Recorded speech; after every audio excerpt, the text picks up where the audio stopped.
بسم اللہ الرحمن الرحیم وَأَنفِقُوا فِي سَبِيلِ اللَّهِ وَلَا تُلْقُوا بِأَيْدِيكُمْ إِلَى التَّهْلُكَةِ وَأَحْسِنُوا إِنَّ اللَّهَ يُحِبُّ الْمُحْسِنِينَ۔ اللہ کی راہ میں خرچ کرو اور اپنے ہاتھوں اپنے آپ کو ہلاکت میں نہ ڈالو۔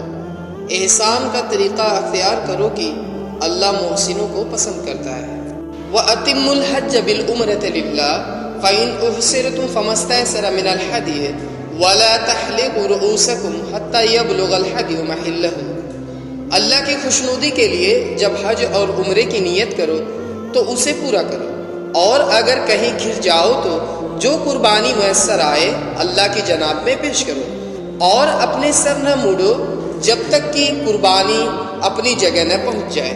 فَمَنْ كَانَ مِنْكُمْ مَرِيضًا أَوْ بِهِ أَذًى مِّن رَأْسِهِ فَفِدْيَةٌ مِّن صِيَامٍ أَوْ صَدَقَةٍ أَوْ نُسُكٍ فَإِذَا أَمِنْتُمْ فَمَنْ تَمَتَّعَ بِالْعُمْرَةِ إِلَى الْحَجِّ فَمَا اسْتَيْسَرَ مِنَ الْهَدْيِ فَمَنْ لَمْ يَجِدْ فَصِيَامُ ثَلَاثَةِ أَيَّامٍ فِي الْحَجِّ وَسَبْعَةٍ إِذَا رَجَعْتُمْ تِلْكَ عَشْرَةٌ كَامِلَةٌ ذَلِكَ لِمَن لَّمْ يَكُنْ أَهْلُهُ حَاضِرِ الْمَسْجِدِ الْحَرَامِ وَاتَّقُوا اللَّهَ وَاعْلَمُوا أَنَّ اللَّهَ شَدِيدُ الْعِقَابِ۔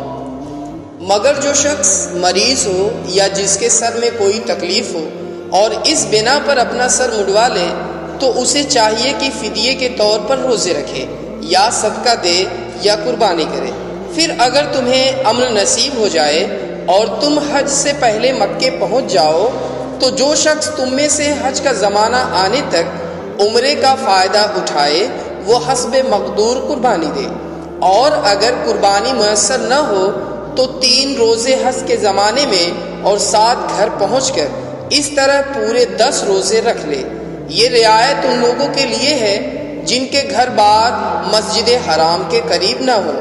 اللہ کے ان احکام کی خلاف ورزی سے بچو اور خوب جان لو کہ اللہ سخت سزا دینے والا ہے۔